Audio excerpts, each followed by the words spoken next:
So thank you all very much. This is my title. I call this as a provocation, and let's see how we go.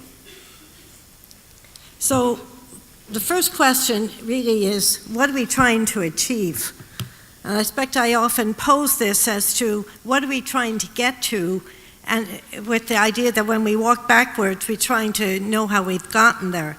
So are we trying to achieve a mass knowledge society where progress depends on the wisdom of many?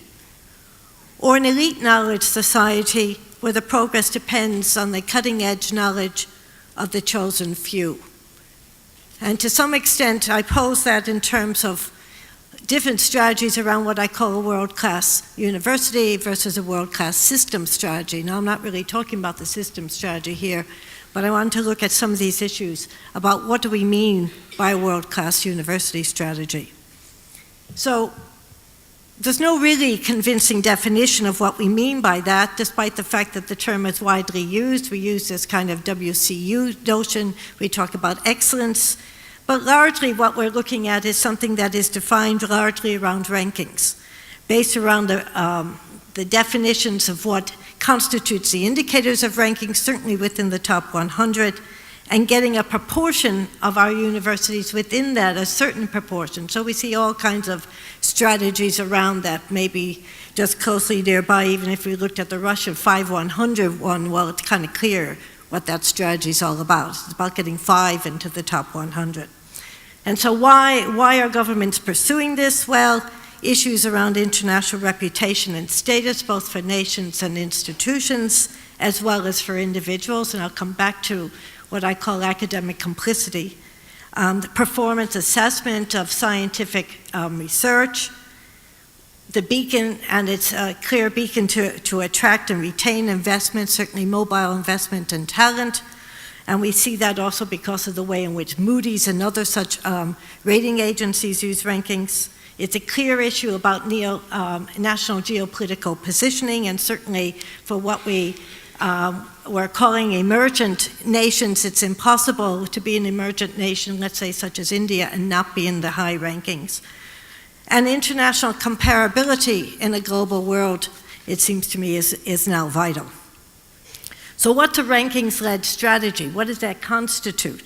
Well, many governments have introduced such a strategy, often starting with that term, the Excellence Initiative in Germany, but certainly going earlier than that. It's about boosting performance, building critical mass, attracting high-achieving individuals, particularly students who get good outcomes and graduate on time, high researchers who produce high sci, and we looked at this and we heard a lot about this in Mark's paper yesterday with the idea the cumulative effect is a rise in rankings.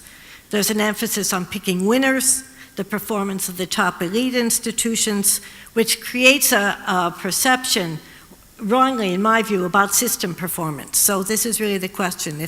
If certain institutions perform well, then the system must be performing well, or a version of what I call trickle-down knowledge.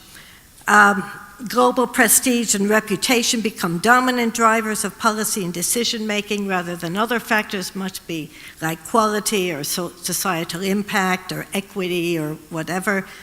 And the priorities, practices, and indicators of success are largely based upon rankings embedded within other kinds of performance indicators, and the selection of which we now see regularly in the Times Higher or the QS or the Shanghai, or indeed any of the other 20 rankings, global rankings.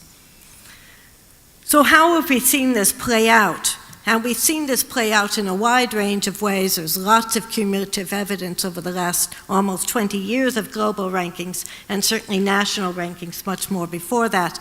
And so about 50, any of the surveys that I've run, about 50% at least of institutions have made serious decisions about how they're operating based upon rankings and based upon improving their position in rankings. And we can see upwards of large numbers of students, 80% in many cases, but either use it to highlight ambition and targets. We see governments have the same thing. Many government strategies, national strategies, indicate how many institutions would like They would like to get in the rankings, revising policy, resource allocation models, changes to student entry criteria, choices of students.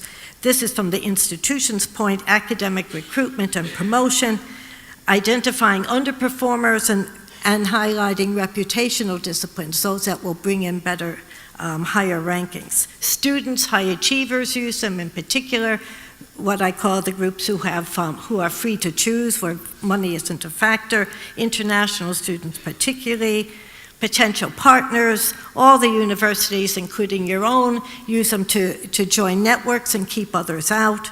Employers and other stakeholders use them, and governments increasingly use rankings. All governments use them, whether they acknowledge it or they don't. It features certainly in the private conversations. So, but does a WCU strategy create a two-tiered system? So if we look at some recent work by Alex Usher and Ramos, they're looking at 9 developed economies of US, UK, Germany, Australia, Switzerland, Canada, Netherlands, Japan, Sweden, and Israel. And what they're really looking at is how much these institutions have got in terms of funding. So what they say is that the WCUs are increasing their spending per student at a faster rate than less prestigious universities, about almost 16% between 2011 and 2016. Overall funding has varied within the universities, but those within at the top end at 50 gain much more than those in the lower 51 to 200. More so, what we find is that most world-class universities, i.e. those who are listed in the top level of the rankings, and remember, there are at least 18,000 higher education institutions, universities that we look at according to UNESCO, so have improved their position, but not all. So essentially, beyond the top 200, or within the top 200, the level of resources gain is quite substantial. So what are we really looking at? The most obvious culprit, in my view, is both a perversion and failure of policy, but also the education system itself. There's concentration of benefit and resources. We see how everyone recruits and who they recruit and how that recruitment works. We see that in resource allocation. We see a shifting of priorities towards global research excellence rather than place-based strategies on the basis that one might look back and say that excellence is not necessarily relevant. Just being good isn't necessarily nationally relevant. That the spillover effects that we talk about quite a lot in terms of the positioning of universities is not self-evident, or it's inadequate.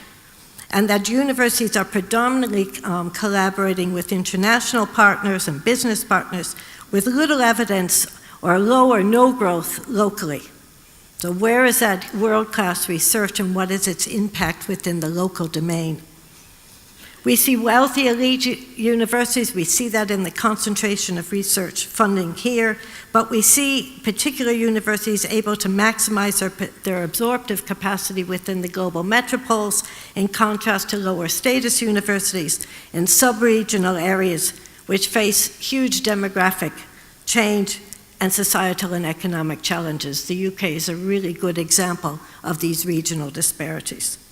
And we see an academy that's often too focused on being gatekeepers rather than being good citizens and neighbors. So that brings me to the end, and my time is moving, is about challenging higher education itself. So what I often then say is, let's not let criticism of rankings fool us. The academy is no innocent victim. There is a strong affinity between the academy's own eagerness to perform well and globally and to use rankings for their own self-importance and competitive advantage. We see that all the time in terms of self-promotion and so on. But this, in my view, is ultimately undermining public trust in universities at a critical junction, particularly where the UK sits at this moment. And I look at these developments coming in from the outside, this confusion of self-interest with public interest. The academy, it seems to me, has an urgent duty to renew its social contract with society, to own the problem, not just describe it. Thanks very much.